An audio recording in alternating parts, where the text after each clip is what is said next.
வணக்கம். புது புது அர்த்தங்கள் நிகழ்ச்சியில் உங்களை சந்திக்கிறதுல ரொம்ப மகிழ்ச்சி. இன்றைய நிகழ்ச்சியில் பங்கேற்பதற்காக பாரதிய ஜனதா கட்சியின் KT ராகவன் அவர்களும் அணுசக்திக்கு எதிரான மக்கள் இயக்கத்தின் சுப உதயகுமார் அவர்களும் அரங்கத்திற்கு வந்திருக்கிறார்கள். வணக்கம்.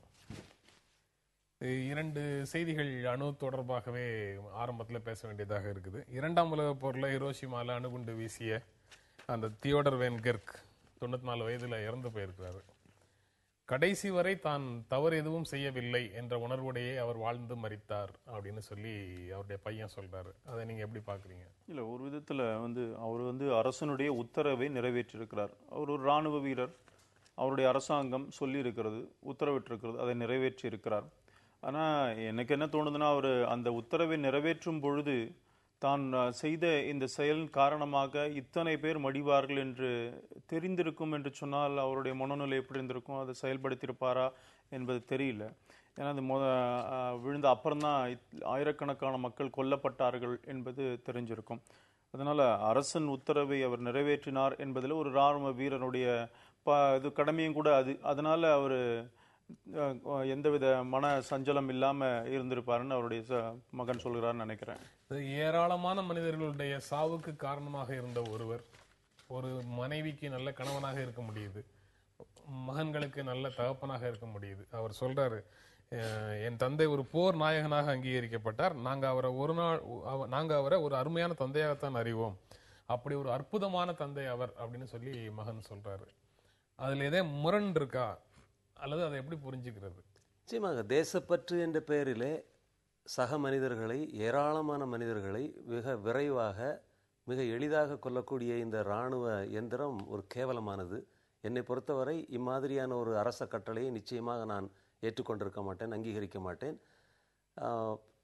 கான்ஷியன்ஷியஸ் சப்ஜெக்டர் என்கிற ஒரு தத்துவம் இருக்கிறது. நீங்கள் இராணுவத்திலே சேர்ந்தாலும் உங்களுடைய மனசாட்சிக்கு எதிரான ஒரு நடவடிக்கையிலே உங்களை ஈடுபடுத்த அரசோ இராணுவமோ உத்தரவிட்டால் அதை மறுதளிப்பதற்கான உரிமை இருக்கிறது. குறிப்பாக அமெரிக்கா போன்ற நாடுகளிலே அதை நிச்சயமாக அங்கீகரிக்கிறார்கள். இவருடைய இடத்துல நான் இருந்திருந்தால் நிச்சயமாக இந்த நடவடிக்கையில் ஈடுபட்டிருக்க மாட்டேன். இது ஒரு கேவலமான விஷயம். இதில் எந்த விதமான பெருமைக்கோ ஒரு அங்கீகாரத்திற்கோ இடமே இல்லை. இரண்டாம் உலக போருக்கு பிறகு நூரெம்பெர்க் நீதிமன்றத்தில் இந்த மாதிரியான நீங்க சொல்ற மாதிரியான தீர்ப்புகள் வந்திருக்குது. மக்களை கொல்வதற்கான உத்தரவு அரசின் உச்ச அதிகாரத்திலிருந்து வந்தா கூட நீங்க கடைபிடிக்க வேண்டிய அவசியம் இல்லை அப்படின்னு சொல்லி நூரெம்பெர்க் நீதிமன்றத்தில் சொல்லியிருக்கிறாங்க. அது சரி, அதை கொள்கை அளவுல அல்லது ஒரு தத்துவ அளவுல அதை புரிஞ்சிக்க முடியுது. ஆனா இராணுவம் அப்படிங்கிற நடைமுறைக்குள்ள வரும்போது மனசாட்சிப்படி ஒவ்வொருவரும் இராணுவத்தினுடைய உத்தரவுக்கு எதிராக கருத்து சொல்ல முடியுமா?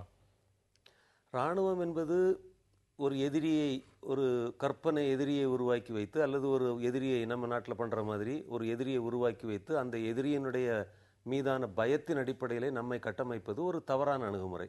என்னை பொறுத்தவரை இந்தியாவில் உள்ள அனைத்து மக்களுக்கும் அடிப்படை வசதிகளை, உரிமைகளை ஏற்படுத்தி கொடுத்து அதன் மூலமாக ஒரு நேர்மறை பாதுகாப்பு உணர்வை உருவாக்குவது தான் நேர்முறையாக இருக்கும்னு நான் நினைக்கிறேன். இராணுவமாக இருந்தாலும் சரி, காவல்துறையாக இருந்தாலும் சரி, இப்போ லெஃப்ட் ரைட்டுன்னு மார்ச் பண்ணி போகிறாங்க. யுத்த காலத்தில் போய் லெஃப்ட் ரைட் போட்டுனா சண்டை போட போகிறாங்க. அதுக்கு இல்லை, இந்த இது கொண்டு வரணும், கட்டுப்பாட்டுக்குள்ளே கொண்டு வரணும். அதனால தான் இந்த மாதிரி ட்ரைனிங்லாம் முதல்ல கொடுக்கறது. அந்த அடிப்படையில் தான் நீங்கள் எல்லாத்தையும் சார்ஜ் பண்ண சொன்னானே போலீஸ்காரங்க ஆளெல்லாம் யார் லீடரா அதெல்லாம் பார்க்கறது இல்லை, யார் முக்கியமான எல்லாரையும் போட்டு அடிப்பாங்க. நம்ம ஹைகோர்ட்டில் பார்த்துருக்கோம், நீதிபதியே அந்த மாதிரி தாக்கினாங்க. இது அவங்களுக்கு கொடுக்கப்பட்ட இப்போ இது அவ்வளோதான்.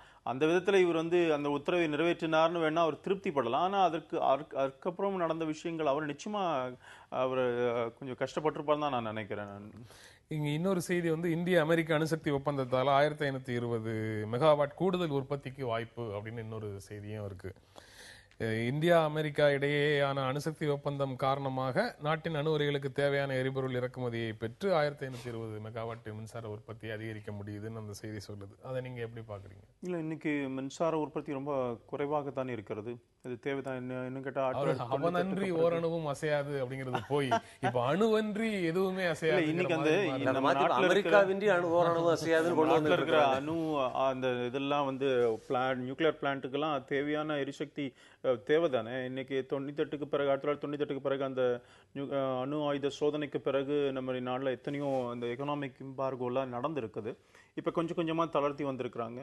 இது வரவேற்க தகுந்த விஷயம். அது நான் அப்படி பார்க்கல. இது அமெரிக்காவுக்கு நம்மை அடிமைப்படுத்துவதற்கான ஒரு விளம்பரம்.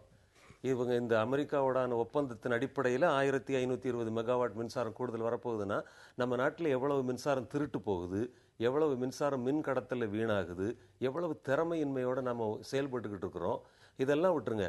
இன்னைக்கு தமிழகத்தில் மட்டுமே 7000 மெகாவாட் மின்சாரம் காற்றாலைகளிலிருந்து எடுக்க முடியும்.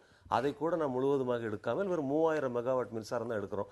நம்மகிட்ட போதுமான வசதிகளும் தகுதிகளும் இருக்குது. இதெல்லாம் விட்டுட்டு அமெரிக்காவுக்கும் பிற ஏனைய வெளிநாடுகளுக்கும், ரஷ்யா, பிரான்ஸ் போன்ற நாடுகளுக்கு நம்ம அடிமைப்படுத்துவதற்கான ஒரு கமர்ஷியல். தேவையான எல்லா வசதிகளும் இருக்கிறது. என்ன வளம் இல்லை இந்த நாட்டில் எல்லாம் இருக்கு. சில அமைப்புகள் இந்த வளங்கள்லாம் கொண்டு வந்து நாடு வளர்ச்சி அடையாம பார்க்கணும்னு அந்த மாதிரி சில அமைப்புகளும் கூட இந்தியாவில் இருக்கிறது. அதனால நமக்கு வேற என்ன பண்ண முடியும்? நீங்க தலைவராக சிந்திப்போன்னு அந்த அமைப்புகள் சொல்லுது. ஐயா ராகவன் ஐயா என்ன லேசா குத்துறாரு தெரியுது எனக்கு. ஆனா என்னன்னா, நாங்க வளர்ச்சி வேண்டான்னு சொல்லல, மின்சாரம் வேண்டான்னு சொல்லல, நமக்கான தேவைகளை, நம்முடைய ஈடுபாடுகளை முன்னிறுத்துவோம். அமெரிக்காவுக்கும் ரஷ்யாவுக்கும் பிரான்ஸ் நாட்டுக்கும் லாபம் உருவாக்கி கொடுக்க வேண்டாம், அதற்காக நாம் இந்தியர்கள் உயிர் வாழக்கூடாது என்று சொல்கிறோம்.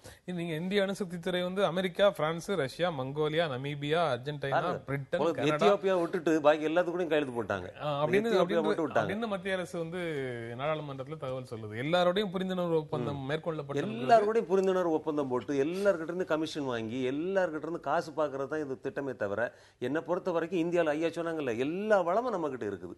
நம்மகிட்ட மின்சாரம், நீர்வழி மின்சாரம், மற்ற சூரிய ஒளி, காற்றாலை மூலமாக எல்லாம் மின்சாரம் தயாரிக்கிறது நம்ம தகுதி இருக்கு, திறமை இருக்குது.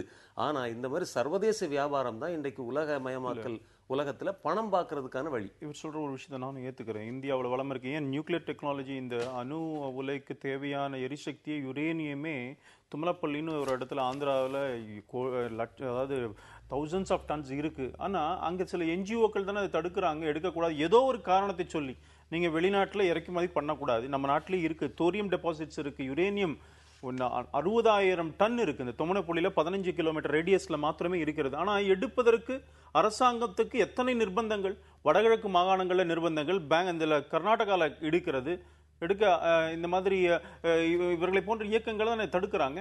அதை அவங்க புரிய வைக்கணும். ஐயா, பூமிக்குள்ள இருக்கிறதெல்லாம் தோண்டி எடுத்து வித்து காசாக்கணுங்கிறது தவறான அணுகுமுறை. இப்ப பாருங்களேன், காவிரி டெல்டா பகுதியை பத்தி நம்ம பேசிக்கிட்டு இருக்கிறோம். உள்ள மீத்தேன் இருக்குது, நிலக்கரி இருக்குது, தோண்டடா எல்லாத்தையும் மட்டும் சாப்பிடணும்ல. நாங்க என்ன சொல்றோம், விவசாயிகளுடைய உரிமைகளுக்கு முன்னுரிமை கொடுப்போம், உணவு உற்பத்திக்கு முன்னுரிமை கொடுப்போம். பூமிக்குள்ள நிறைய இருக்கு. எல்லாம் இந்த நம்ம ஸ்டுடியோக்குள்ள தோண்டினா கூட ஏதாவது இருக்கும், அதுக்காண்டி தோண்டி தூர போட்டுட்டு இயற்கை இல்லாம எதுவுமே கிடையாதுங்க. எப்படி நீங்க இயற்கையை ஒதுக்கி விட்டு என்ன பண்ண முடியும்? இரும்பா இருந்தாலும் சரி, இது எக்கா இருந்தாலும் எல்லாமே கீழே தான் இருக்கு. என்ன பண்ண முடியும்?